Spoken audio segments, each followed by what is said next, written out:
Pilih untuk berteka-teki. Namun jika mengikut congakan mudah, sedikit sebanyak sudah dapat menduga siapa key player Panggon ketika ini. Dua aksi penting sudah berlalu, hanya menunggu senarai akhir 23 pemain diumum Panggon. We cannot judge only because only one game, only one moment. Why we invite them to come here? Because they show us, full season a good performance. That they are high standard. So. Not because of no good performance tonight, we will take him out, or only good performance tonight, we will take it in. Namun kenyataan ini seolah-olah tidak cukup untuk sokong kelibat 4 lagi pemain yang ternyata tidak diuji sewajarnya. Mereka adalah Arkhogileswaran, Azri Ghani, Hakimi Azim dan Ramadan Saifullah. Also tactically prepare for the AFF. So a lot of reason we decide to 4 players out. The other 4 players also very good. I cannot say they are, low level than the other squad players. Majlis apa yang diberi Panggon merujuk kepada perubahan separuh masa kedua berbanding di separuh masa pertama yang hambar ketika bertemu Maldives.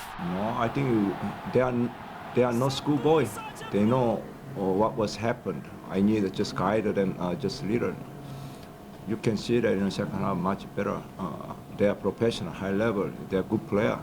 Ternyata banyak rumusan yang perlu diperhalusi Kim Panggon, memandangkan ini bukanlah aksi yang boleh diberikan pujian sepenuhnya apabila Panggon sendiri mengakui dalam aksi separuh masa pertama ada sedikit kelalaian berlaku dan itu menyebabkan beliau terpaksa melihat semula di mana silap anak buahnya dalam aksi bertemu Maldives pada malam ini, dan ternyata itulah yang akan menjadi titik tolak kepada keputusan untuk menyaraikan 23 pemain untuk dibawa ke pentas Piala AFF. Dalam pada itu, jurulatih Maldives, Maurero Francesco, luah rasa puas hati dengan pasukannya pada Rabu.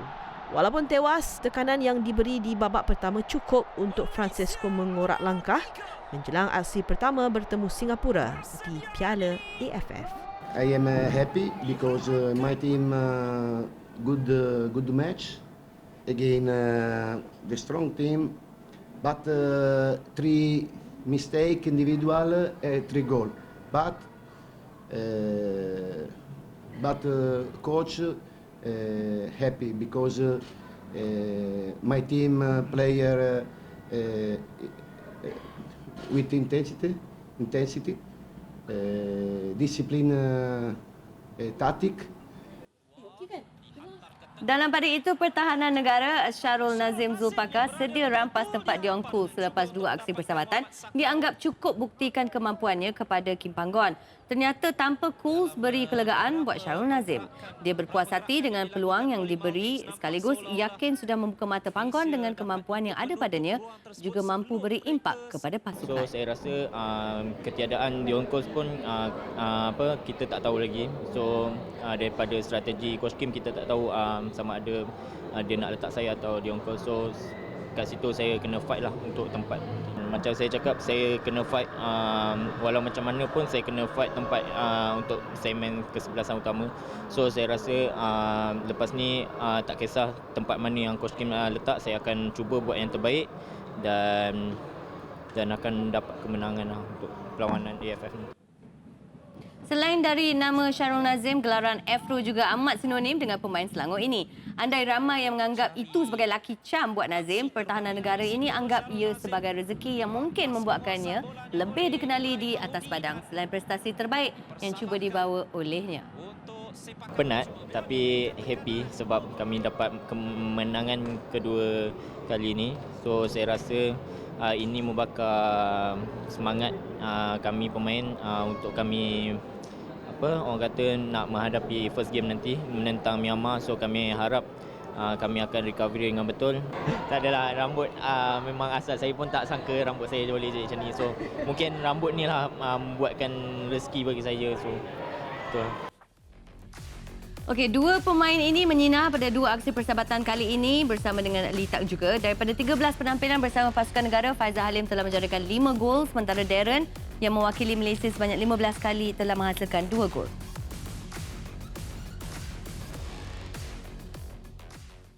Okey, untuk mengupas lebih lanjut lagi tentang pertemuan antara Malaysia dan juga Maldives ni, Ed, kita nak bawakan bukan seorang tetapi dua tetamu. Cuma seorang berada secara fizikal dengan kita di sini, Fina Nasrom. Fina Nasrom, dan seorang lagi, di manakah dia? Di Secara alam maya.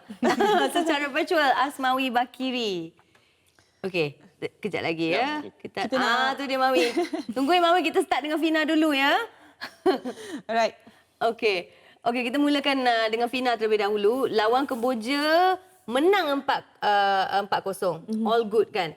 Lawan Maldives menang 3-0 tapi ramai yang mengkritik. Adakah itu Fina anggap satu statement yang adil?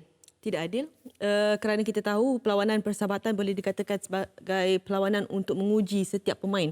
Kerana pemain-pemain yang diuji inilah yang akan dibawa ke AFF nanti. Sekiranya tiada ujian ke atas pemain-pemain ataupun tiada sebarang kombinasi dilakukan, mungkin di AFF nanti Kim Panggon akan terkapai-kapai apakah yang perlu dilakukan.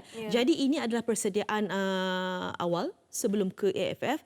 Sekiranya ada sedikit hiccups here and there, itu adalah normal kerana apa yang penting adalah ujian sebenar di AFF nanti. Jadi jika separuh masa pertama semalam dianggap sebagai kurang kick, itu adalah perkara normal dalam setiap aksi persahabatan dan saya fikir mereka telah pun backup dalam aksi separuh masa kedua. Di mana kita dapat lihat ada perubahan yang berlaku dan itu sudah cukup untuk kita katakan ia adalah sesuatu yang sukses dalam dua aksi persahabatan sebelum ke AFF. Jadi pada saya adalah tidak wajar untuk kita katakan kita terus jump to conclusion. Belum lagi. Nama pun aksi persahabatan eksperimen kan? Okay. Kalau Fina mengatakan ia tidak adil, tak tahulah bagaimana pandangan Mawi, tapi satu hal yang mungkin kurang menyenangkan ramai pihak adalah barisan yang dibertanggungjawabkan menentang Maldives ni adalah berbeza untuk lawan dengan Kemboja hari itu. So mungkin Mawi, kita nak pandangan Mawi, kenapa agaknya Panggon perlu melakukan rombakan ini ketika barisan sama sepatutnya perlu diuji lagi, perlu disahkan terlebih dahulu Mawi? Okey, so kalau diambil kira, of course ini dua perlawanan persahabatan ini untuk menguji keserasian, taktikal dan cara permainan yang nak diguna pakai nanti untuk kepada perlawanan sebenar, tournament sebenar nanti. Of course pada saya adil untuk Kim Panggon menggunakan dua perlawanan ini kepada pemain yang berbeza-beza mengikut posisi, mengikut taktikal dan mengikut cara permainan yang nak Kim lakukan berdepan dengan pasukan Kemboja dan pasukan Maldives malam tadi. Tetapi itu yang perkara yang berlaku dan kita akan lihat pertukaran pemain terutama di bahagian tengah dan di bahagian hadapan berlaku untuk percubaan dari segi kesesuaian pemain yang nak diturunkan dan diguna pakai. Dan kita lihat menarik menukar penjaga gol normal kerana kita ada 4 penjaga gol. Mengekalkan pertahanan yang bermain 2 game ini cukup baik. Di kawasan tengah, Kim terpaksa membuat pertukaran dan membuat percubaan untuk Brandon Gunn, Mohairi, masuk Sapawi. Kemudian pada perlawanan pertama, Stewart bermain dekat situ.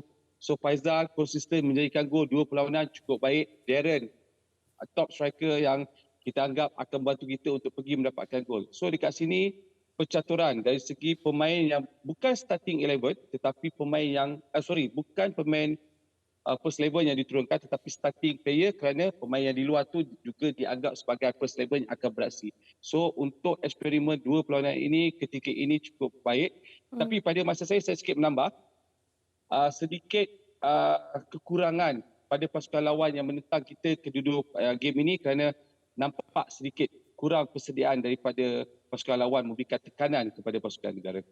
Dan mungkin juga Mawi, saya nak tambah sedikit seperti mana yang saya tahulah memang Maldives datang ke Malaysia dalam keadaan mereka tidak bersedia sepenuhnya. Jadi itu mungkin memberikan sedikit kelebihan tetapi ia bukanlah kelebihan yang bersifat positif dari segi input kepada pasukan. Sekiranya Maldives lebih bersedia, mungkin kita lebih akan mendapat banyak ilmu daripada perlawanan semalam ya.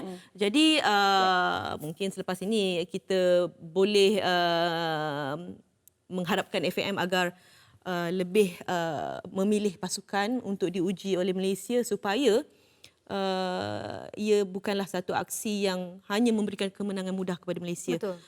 Kita juga tahu aksi persahabatan kalah menang itu adalah perkara yang normal kerana itu adalah perlawanan ujian. Itu saja saya nak tambah.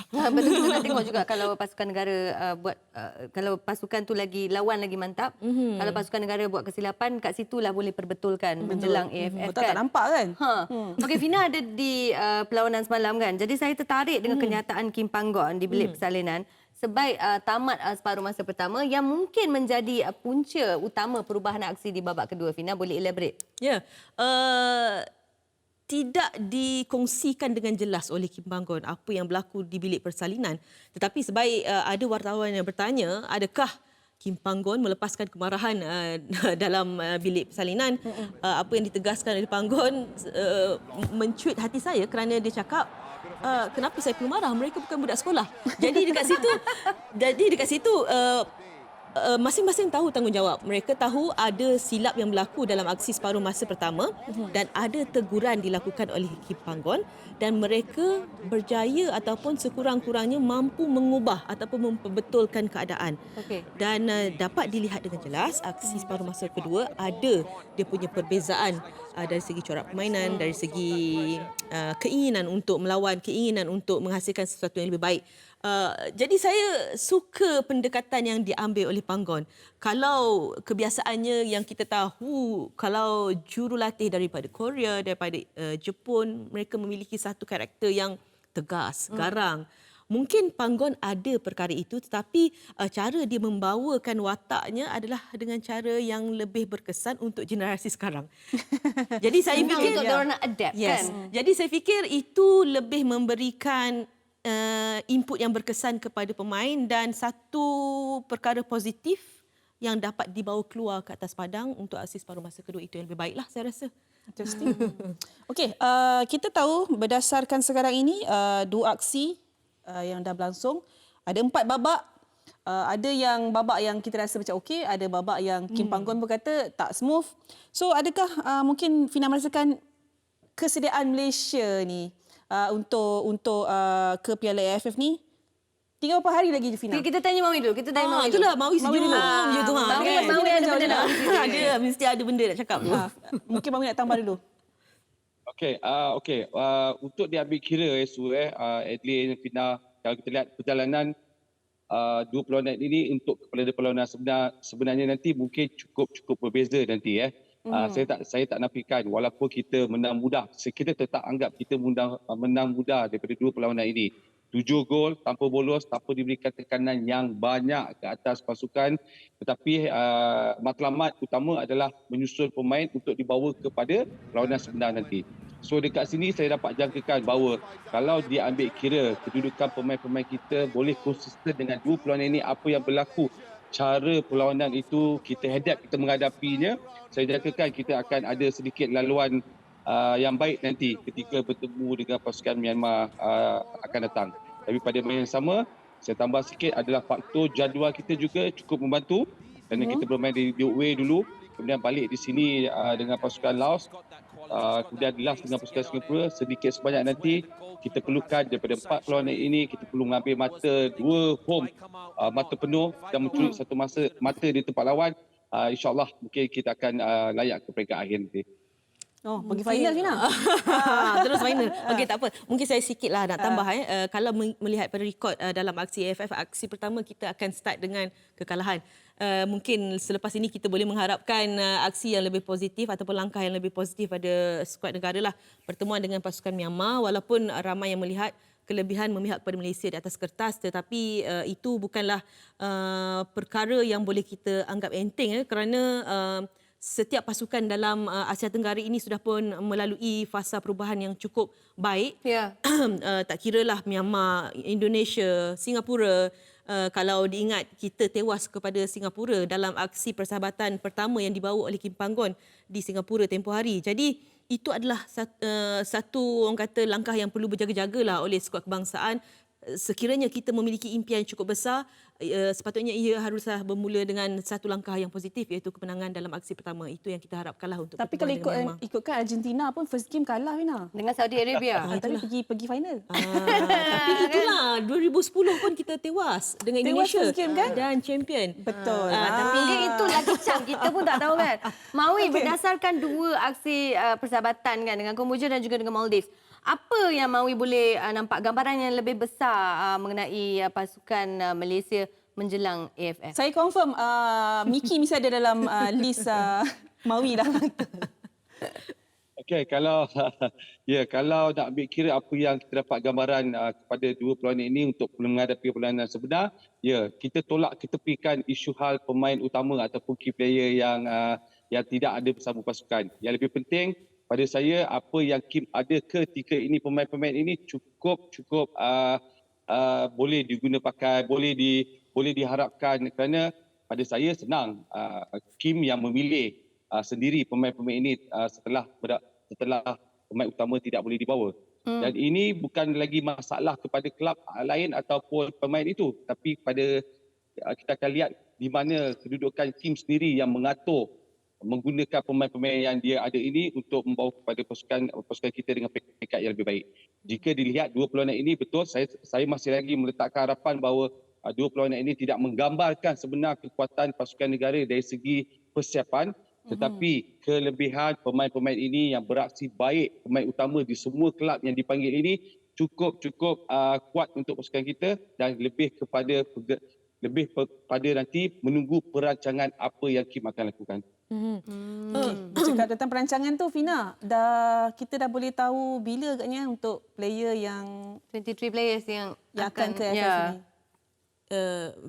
Ini saya ulang balik apa yang Kim Panggon cakap very soon, if not today, day after. So kalau tak hari ni, esok lah.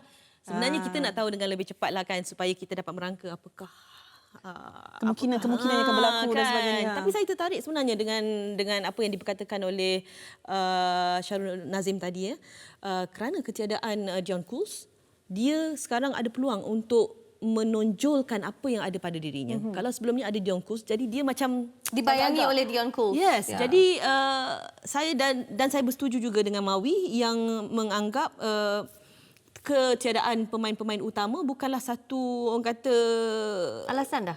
Bukan alasan, bukan kesukaran untuk Malaysia. Sekurang-kurangnya sekarang ini kita dapat melihat dengan jelas siapa lagi yang kita ada selain daripada pemain-pemain utama ni. Itu adalah satu yang cukup bagus kerana Panggon akan memiliki satu pilihan yang lebih besar selepas ini. Betul. Kerana kita tahu kita berhadapan di Piala Asia nanti, itu yang lebih penting. Kalau nak banding sebelum ni, kita selalu ada masalah ketandusan pemain. So dan pemain yang sama je. Ya, sekarang alhamdulillah isu tu semakin selesai. Okey. Baik, terima kasih Mawi. Ada apa-apa nak tambah ke? Mawi nak tambah apa-apa tak? Okey, tak ada apa, cuma apa yang kita perkatakan ini pada saya lebih kepada tertarik daripada segi pemain yang dipanggil kali ini cukup berbeza mengikut tournament ini, iaitu AFF, tetapi pada perlawanan ke Asia, Piala Asia nanti, of course kita memerlukan pemain-pemain yang tak ada itu mesti berada dalam pasukan. Alright. Baik, terima kasih Mawi. Mantap macam biasa. Baik. Baik, terima kasih.